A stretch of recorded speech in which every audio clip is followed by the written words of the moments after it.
Hey everybody, it's April 29th, 2013, and I just wanted to show you real quick how to make almond milk. It's pretty easy. This is step one. My name is Colin. In September of 2011, my life was forever destroyed, health-wise, and many other ways, by taking a common antibiotic known as Cipro. While on this medication, I developed a spasm near my spine and the pelvic floor, which to this day has not stopped pulsating, and I believe it severely impairs my bowel movements.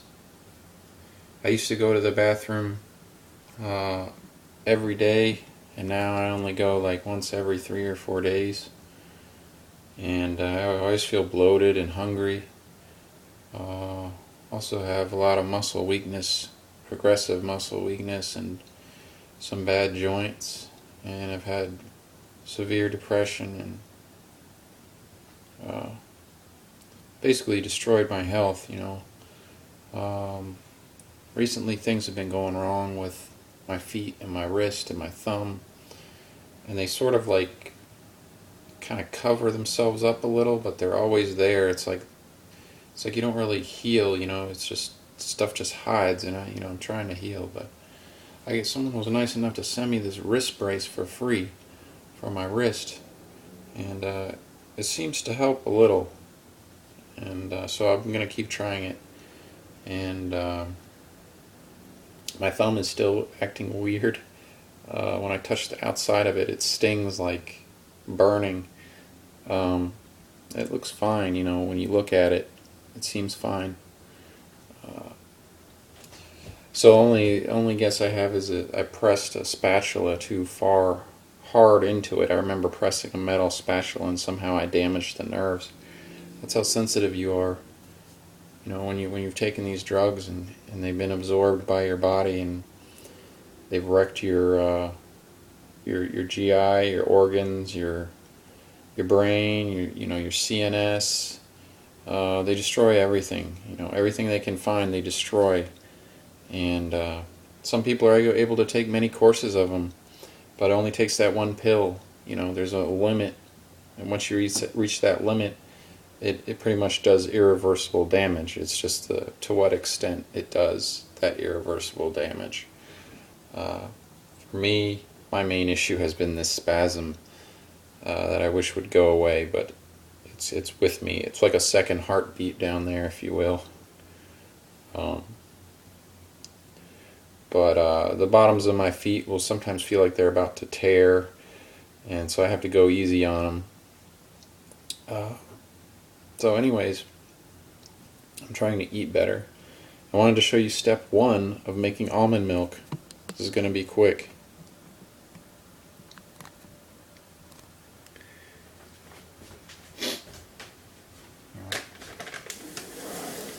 Basically, you get your almonds. Hopefully they're organic. Let's get this out of the way. Hopefully you have organic almonds. These are the kind I have. Got them from caalmonds.com. California almonds. They're pretty cheap. Now the reason, one time I got these and I ate like every single package, and I would always feel a little worse after I ate them, and I've read that almonds have an enzyme in them that sort of protects them in a way, but it makes it more difficult for them to digest. So you always want to soak, unless somebody's already soaked them, you always want to soak your almonds. So we're going to soak them. You're supposed to soak almonds for 8 hours. So basically that's what we're going to do. We just got to measure it to know how much almonds we're using for our milk later. Basically you're going to add double the cups of water as the amount of almonds that you have. So we look at our blender, which the camera happens to be sitting on, and there's 240 milliliters in a cup. So our blender can hold about 3 cups 5 cups of water. So we're going to try 3 cups of almonds. So we got our cup here. We're going to do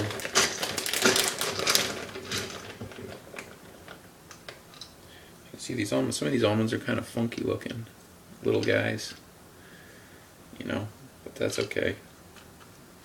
So we've got 1 cup.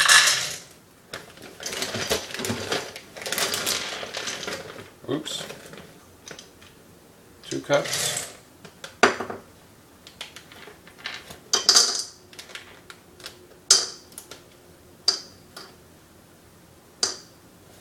The other day I was walking the dog, and the dog stepped on my foot, and I was sort of worried at the time, but I didn't think too much of it because it didn't particularly hurt. But when you're floxed, as they say, that's what it's called when you've taken these drugs.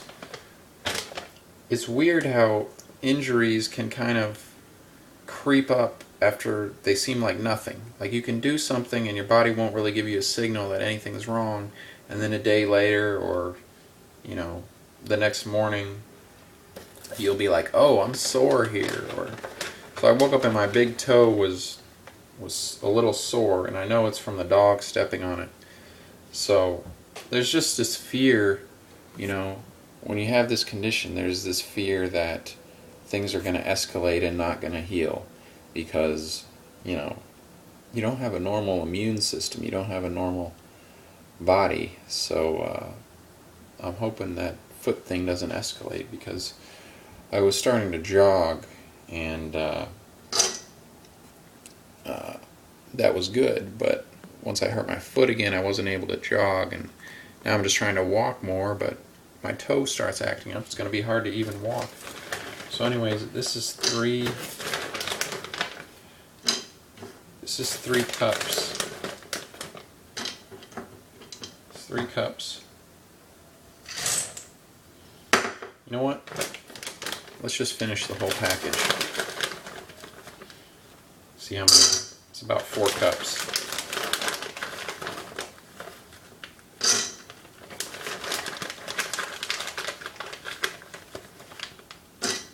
About a pound of almonds. 4 cups is about a pound.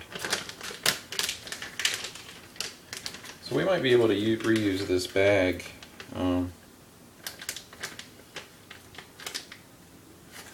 It's not quite big enough to put chicken in it and flour mix and shake it up. That's my mom's technique she told me about for making the almond breaded chicken. It's definitely a lot easier than trying to dip the chicken, but I don't think that's big enough. I don't know what I would use this for. I want to save it, but in fact, I don't like that they use plastic for their almonds. It'd be better if they used paper. This is definitely not biodegradable.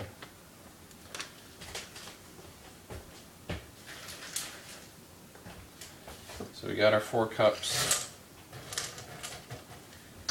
And now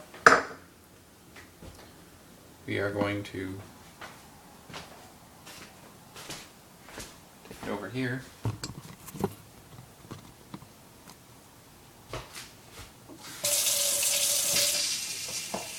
And basically just immerse them in water.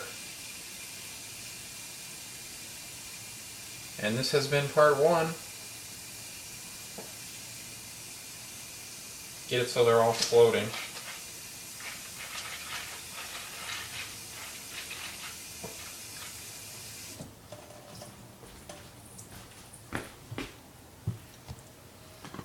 So there you see the almonds.